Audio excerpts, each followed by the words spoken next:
নির্বাচনের তফসিল ঘোষণা, রাজনৈতিক অঙ্গনের নড়চড়। দেশের আগামী সাধারণ নির্বাচনের তফসিল আনুষ্ঠানিক ঘোষণা করেছে নির্বাচন কমিশন। ঘোষিত তফসিল অনুযায়ী মনোনয়নপত্র জমা দেওয়ার শেষ তারিখ নির্ধারণ করেছে নির্দিষ্ট দিনে, যা শেষ যাচাই বাছাই সম্পন্ন হবে নির্বাচনের নিয়ম অনুযায়ী। এরপর প্রার্থীরা নির্ধারিত সময়ের মধ্যে প্রার্থিতা প্রত্যাহার করার সুযোগ পাবেন। তফসিল অনুযায়ী প্রতীক বরাদ্দের পর প্রার্থীরা আনুষ্ঠানিকভাবে তাদের নির্বাচন প্রচারণা শুরু করতে পারেন।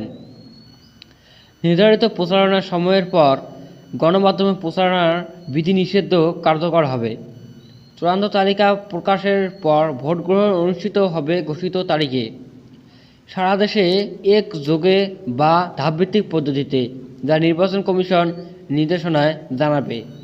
তফসিল ঘোষণার পরে রাজনৈতিক অঙ্গনে সরব হয়ে উঠেছে বিভিন্ন রাজনৈতিক দল। সম্ভাব্য প্রার্থীরা তাদের নির্বাচনী এলাকা এবং সমর্থকদের সঙ্গে যোগাযোগ শুরু করেছেন। নির্বাচন কমিশন শান্তিপূর্ণ ও সুষ্ঠু নির্বাচন নিশ্চিত করতে প্রয়োজনীয় প্রস্তুতি ইতিমধ্যে গ্রহণ করেছে। নিরাপত্তা ব্যবস্থার পাশাপাশি ভোট গ্রহণ সংশ্লিষ্ট সব কার্যক্রম তত্ত্বাবধান করবে সংশ্লিষ্ট প্রশাসন।